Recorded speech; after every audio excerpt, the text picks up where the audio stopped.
Dear students, आज का हमारा लेसन है golden rules for writing correct English. इसमें सबसे पहला रूल ये है कि मॉडल ऑक्सिलरी वर्ब के बाद वर्ब की पहली फॉर्म इस्तेमाल होती है।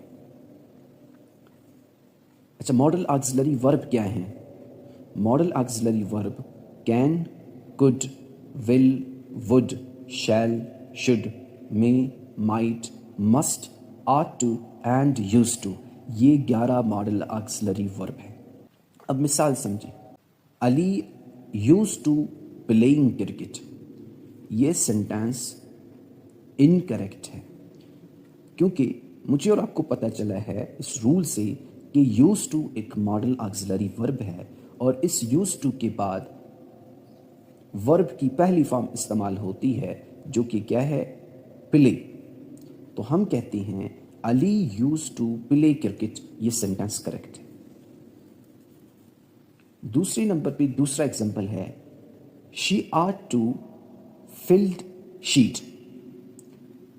ये फिल्ड जो है ये इनकरेक्ट इस्तेमाल हुआ है क्योंकि मुझे और आपको पता चला कि ought टू एक मॉडल ऑक्सिलरी वर्ब है और मॉडल ऑक्सिलरी वर्ब के बाद फेल की या वर्ब की पहली फॉर्म इस्तेमाल होती है। तो मैं और आप कहते हैं she ought to fill sheet.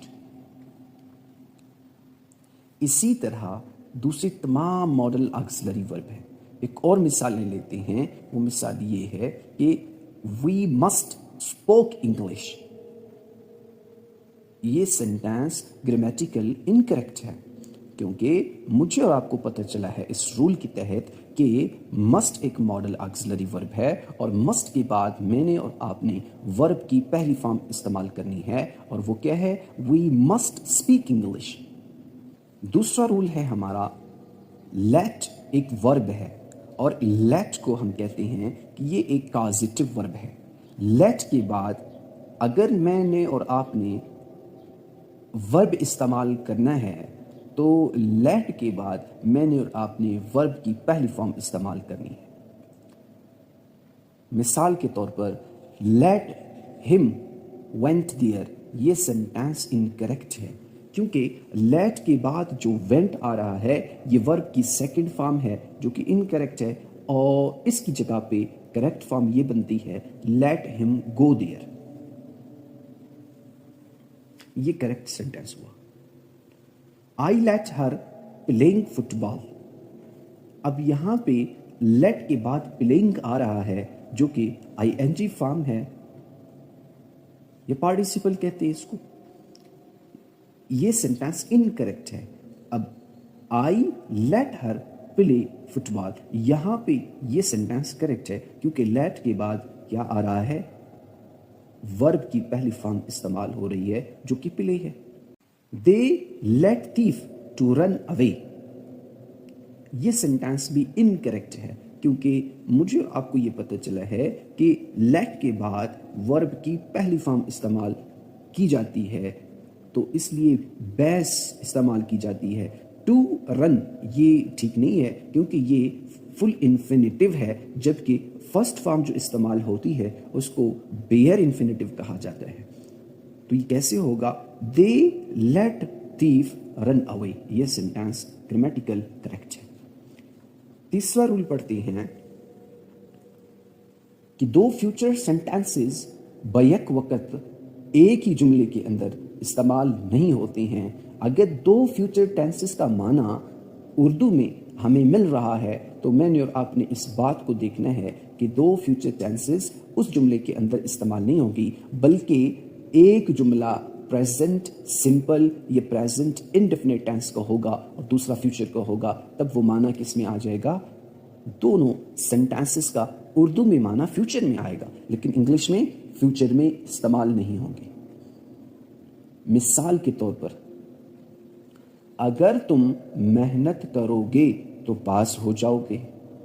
अब ये सेंटेंस अगर तुम मेहनत करोगे, पहला जुमला भी फ्यूचर का है तो तुम पास हो जाओगे, ये भी जुमला फ्यूचर का है। तो इसलिए ऐसे सेंटेंस में मैंने और आपने दोनों फ्यूचर टेंसेस इस्तेमाल नहीं करने हैं। तो किस तरह से इस्तेमाल करने हैं? If you work hard you will pass exam. ये सेंटेंस करेक्ट है। अगर कोई बंदा ये कहे if you will work hard you will pass exam, ये सेंटेंस इनकरेक्ट है। If he will run fast he will win the race, ये सेंटेंस इनकरेक्ट है। If he runs fast, if he runs fast, ये present indefinite tense बना। He will win the race, ये आपका future tense बना, जिसका माना यही आ रहा है कि अगर वो तेज दौड़ेगा तो वो रेस को जीत जाएगा। चौथा रूल हमारे पास ये है कि अनलेस और अनटिल के बाद, अनलेस और अनटिल के बाद नॉट इस्तेमाल नहीं होता है, बल्कि अनलेस और अनटिल ही हमें नॉट का माना दे रहे होते हैं। मिसाल के तौर पर समझिए, unless he does not work hard he can not pass exam. जब तक वो मेहनत नहीं करेगा वो एग्जाम को वो पास नहीं कर सकता। तो ये सेंटेंस ग्रामेटिकल इनकरेक्ट है। इसकी करेक्ट वर्जन ये होता है unless he works hard, unless he works hard, जब तक वो मेहनत न करे या नहीं करता है he can not pass exam, ये बिल्कुल ओके सेंटेंस है। पांचवा रूल, एज इफ और एज दो, इसके साथ जब भी हम जुमला बनाते हैं तो वर इस्तेमाल करते हैं, ख्वाह सिंगुलर नाउन्स हों, प्लूरल नाउन्स हों। सिंगुलर प्लूरल नाउन्स भी इसी को ही फॉलो करते हैं कि वर इस्तेमाल होता है, क्योंकि ये अनरियल केसेस होते हैं और अनरियल केसेस में हमें और आप वर इस्तेमाल करते हैं, और बल्कि उनके अपने जैसे सिंगुलर नाउन के लिए सिंगुलर वर, सिंगुलर फॉर्म्स इस्तेमाल होते हैं और प्लूरल नाउन्स के लिए प्लूरल फॉर्म्स इस्तेमाल होते हैं। इस तरह इस केस में नहीं है। मिसाल के तौर पर समझें, he looks as if he is president of Pakistan, ये सेंटेंस इनकरेक्ट है, क्योंकि एज इफ आ रहा है तो एज इफ के बाद ही इज इस्तेमाल हुआ है, ये सेंटेंस इनकरेक्ट हुआ, क्योंकि इसके साथ हमने इस्तेमाल करना है वर। क्या है? He looks as if he were president of Pakistan.